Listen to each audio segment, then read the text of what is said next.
Hello and welcome. I'm Lynn Fries, producer of Global Political Economy, or GPE News Docs. Today's guest is Prabhat Patnaik. He'll be talking about his read on the history of capitalism that he breaks up into 5 periods from colonialism into the present, and how imperialism, which existed in the colonial era, persists to this day, and the system cannot do without it. Topic sourced from a new book, Capital and Imperialism: Theory, History, and the Present, authored by Prabhat Patnaik and Utsa Patnaik, and published by Monthly Review Press.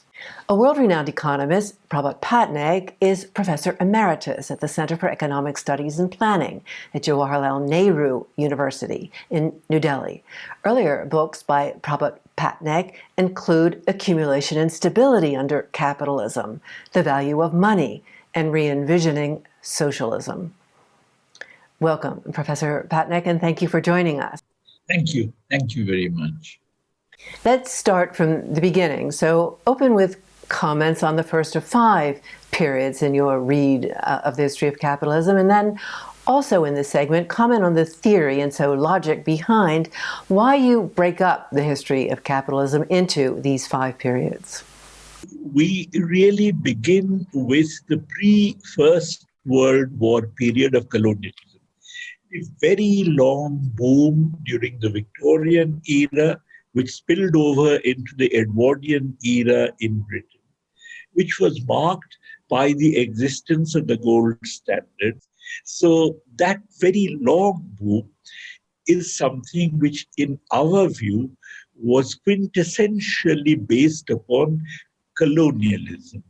And therefore, we take the pre-First World War period as quintessentially the period in which capitalism has this kind of a relationship with colonialism. That relationship is of a very interesting kind, because Britain was the leading capitalist country of that period. It was a leading capitalist country because it had the biggest empire. Now, Britain, as the leading capitalist country, kept her markets open to other newly emerging capitalist powers like the United States, like Germany, and so on. They exported their goods to Britain. So Britain kept its markets open to their goods so that there was no conflict between the emerging capitalist powers and Britain. Britain itself sold its goods in the colonial markets, but the colonial countries sold a whole range of primary commodities and raw materials to these newly emerging capitalist powers. So they had not only large export, they had an export surplus vis-a-vis these powers. And therefore Britain, because of taxing the colonies and using these taxes as the means of getting hold of the goods which the colonies were selling in these new markets, and therefore not only balanced her own payments by getting hold of the export surpluses of the colonies, but actually got hold of additional resources with which it made capital export. That means it actually exported capital to these countries which were newly emerging. So Britain actually was having vis-a-vis, let's say, US and Germany and so on, different period with different countries, both a trade deficit and also a capital account deficit. When you export capital to any country, that is the same as importing IOUs. That means you have a deficit in the capital account. So Britain was exporting capital to the same countries with which it had a trade deficit. How is that possible? It's possible because of bringing in the colonies. That was the period in which capitalism had this very long boom, and that was the pre-First World War period. That period came to an end with the First World War for a variety of reasons, but obviously the colonial markets where Britain was selling its goods they tend to get exhausted, they get saturated because the colonial incomes in the colonies were not growing. These sales by Britain were at the expense of local producers, and once you have more or less displaced local producers, there is no further growth in the market. So colonial markets came to an end for that reason. Well, that gives us a look into the leading capitalist country in that period as an imperial power in relation to the colonies. And as background to all this, comment briefly on some of the theory you discuss in your book on capital and imperialism and what you mean by imperialism. Well, the book begins by discussing capitalism essentially as a money-using economy. If you have a money-using economy in which money is used for making transactions, we sell goods on the basis of which we get money, with which we buy other goods. So money is used for transactions. Every transaction requires the use of money. If money is used for transactions, then it is logically necessary that money must also be periodically held. In other words, suppose I sell a good, get money, but instead of using that money immediately, I decide to hold it for some time. In that case, I am actually using money as a form of wealth. Now, it is impossible to have money as a means of effecting transactions without at the same time having money in which it is held as a form of wealth. Now, if capitalism, therefore, is seen as a money-using economy in which money is held as a form of wealth, in that case, several conclusions follow. One conclusion is that if people suddenly decide to hold a bit more of money than they have been doing, in that case, there would be a shortage of demand for goods. And if there's a shortage of demand for goods, then you would have unemployment. Therefore, the use of money as a form of wealth necessarily carries with it the prospect of involuntary unemployment. Involuntary unemployment can arise the moment money is a form of wealth.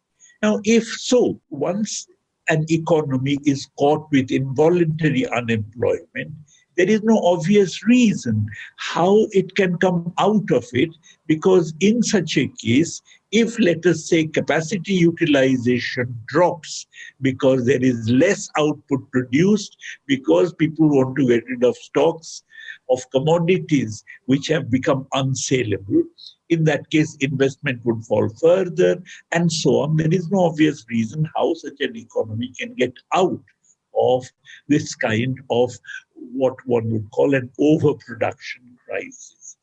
Therefore, the moment one visualizes the role of money as a form of wealth, then it follows that capitalism would have overproduction crisis. And if so, then to get out of this overproduction crisis, capitalism would require some kind of an external intervention, which historically was in the form of external markets outside of capitalism proper, namely by selling to the pre-capitalist setting. So that is one way in which pre-capitalist setting becomes essential for the continuation of capitalism. The other way that it becomes essential is because there's a whole range of commodities which are required by capitalism that essentially grew up in the temperate regions of the world, and that these commodities, while required, are not producible in the temperate regions of the world. When we think of the Industrial Revolution, that was the beginning of industrial capitalism, that occurred in the cotton textile industry in Britain. But Britain can never grow any cotton. It's impossible for Britain to grow cotton. And therefore, Britain has to import cotton. Therefore, capitalism cannot do without a whole range of raw materials which are produced and producible only in the tropical region, that is outside of where capitalism was born. Likewise, if you're buying these goods, then it is absolutely essential that the supplies of these goods must be made available to you as your requirement keeps increasing. Many of these goods, for instance, tropical goods that capitalism requires, are goods whose supplies do not necessarily increase because the tropical land mass is of a given magnitude. And capitalism does not make investments in this tropical landmass, which would typically require an active state intervention, which capitalism has always shied away from. And therefore, it has to get these goods more or less by reducing their local absorption in order to prevent inflation, both locally and in the metropolis. So for all these reasons, capitalism needs to have not only an area around itself, which it has access to, which is a pre-capitalist surrounding, but what is more, it also needs to control that pre-capitalist surrounding through what we call income deflation, compressing local absorption of commodities there in order to keep getting larger and larger supplies for meeting the requirements of the metropolis. Therefore, our argument is that it is impossible to visualize capitalism without visualizing a setting in which it must be placed and a setting that it must actually dominate. And that relationship is what we call imperialism. Comment more on this relationship that you call imperialism and the changing role of the Third World. The relationship of capitalism to this setting has several dimensions. It requires the setting as a market where it displaces local production so that exports of capitalist products from the capitalist sector can be accommodated. It also requires this as a source of raw materials and so on. Now, in different periods of time, different roles of the setting have become important. But one role which continues to remain important from the beginning till now is the role of its being a source of raw materials, foodstuffs, and so on. And that is a common feature between the contemporary period and the colonial period. So, insofar as we think of imperialism, not as confined only to the colonial period, but something which in fact is always there, ever present. Therefore, we actually emphasize this common character of providing essential raw materials. Because I believe the market role of the Third World is something which receded into the background some time ago. In fact, in the First World War itself. Pre-First World War, the market role, the provision of market role of the Third World for capitalism in the metropolitan countries was important. But that role ceases to be significant after the First World War, which is why, which is how we explain the Great Depression of 1930s in the interwar period. But on the other hand, the raw material role of the setting of the Third World is something which continues to remain important till this day. It's one common feature from the beginning right till now. So as you explain, you see imperialism as a relationship between capitalism and its setting, and that it's impossible to visualize capitalism without this setting that it dominates. Well, now, Marx, as we know, largely saw capitalism as a closed system. So what's your take on that? Yes, Marx was acutely aware of the fact that capitalism has colonies, has imperialism, dominates these colonies and all that, as a matter of empirical fact.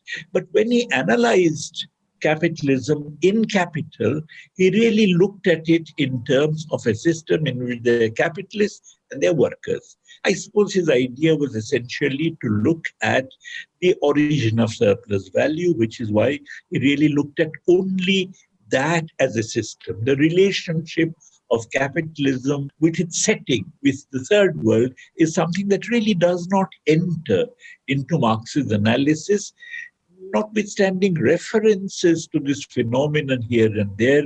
It really does not enter into his analysis as a crucial fact. It comes into the analysis only with Rosa Luxemburg.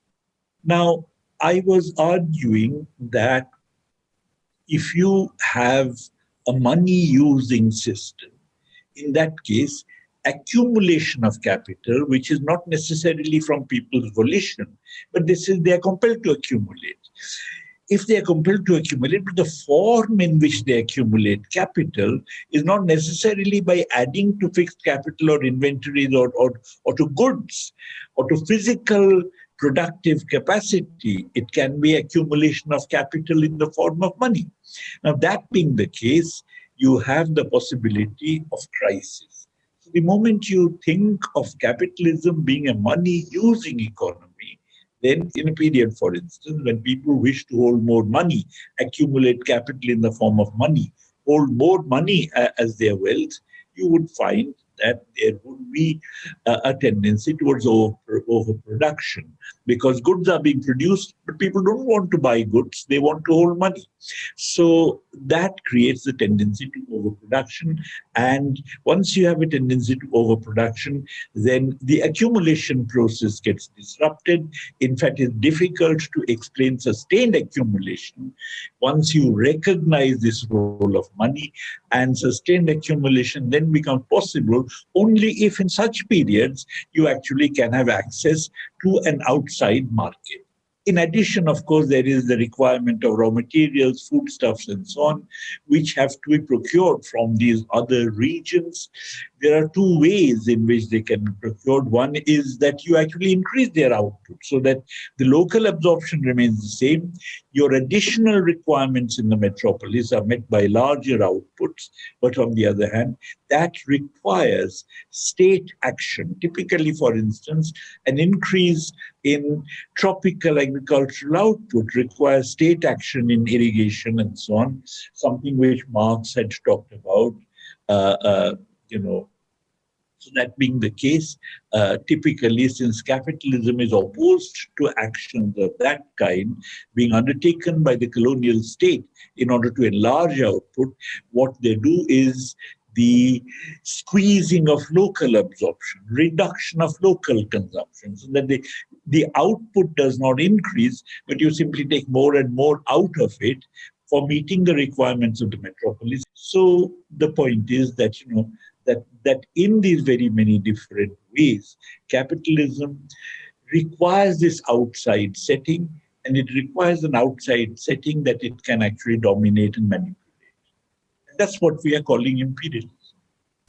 So in this first period, in your read of the history of capitalism, comment on this phase of imperialism in the colonial period up until its exhaustion and collapse. The colonial period, the colonial arrangement was, in a sense, the best arrangement for capitalism, because the two basic roles, the two basic requirements of capitalism, namely the availability of an external market, of an outside market, and the availability of raw materials at non-increasing prices. As the system keeps growing, the growing availability of raw materials at non-increasing prices from the colonial empire. Both these requirements were satisfied by the colonial relationship. Capitalism sold its manufactured goods in the colonies by causing what we call deindustrialization, where the local producers, the local craftsmen were displaced, and therefore capitalism acquired that market for its own industrial products. At the same time, it actually got hold of raw materials, including foodstuffs and so on, by taxing the colonies and using the tax proceeds as its own. source of revenue. And therefore, corresponding to the tax proceeds, it actually acquired a set of goods, which these colonies provided to the metropolis, and this it did at non-increasing prices, because you could always squeeze the consumption, local absorption of these goods by raising your taxes. We actually argue that in the period after the First World War, no such beautiful arrangement from the point of view of capitalism has been possible. Clarify what you mean by colonies when you talk about the colonial relationship. The term colonies is somewhat misleading. We use the term colonies exclusively to refer to the tropical colonies, in which there was very little settlement from the metropolitan countries, by which I mean the European countries where capitalism was growing. There was not that much of settlement there. Settlement was in the temperate regions, because Europe, they just migrated from the European temperate lands to the lands in Australia, New Zealand, the United States, Canada, and so on. Now, these were the temperate regions of settlement. And of course, there was a period when they were also colonies. We call them the colonies of settlement. The colonies of settlement obviously were the colonies that actually became independent of Europe much earlier. And what is more, they are the ones to which capitalism actually got diffused from Europe. So at one level, you actually had, along with the migration from the temperate lands to the other temperate regions, like, as I said, Canada, US, and so on, along with that, you also had the migration of capital, by which I mean that Europe gave loans to these countries in order to buy goods so that they could actually themselves develop as capitalist powers. But on the other hand, that migration of capital was actually financed by taking away resources from the tropical colonies. So when we use the word colonies, it's actually misleading because it refers to both. In a juridical sense, India was a colony like the United States before its liberation. But as a matter of fact, the United States as a colony, even when it was a colony, had a very different status from India as a colony. So we actually use the term colony, colonialism, empire to refer exclusively to the colonies of conquest as opposed to the colonies of settlement.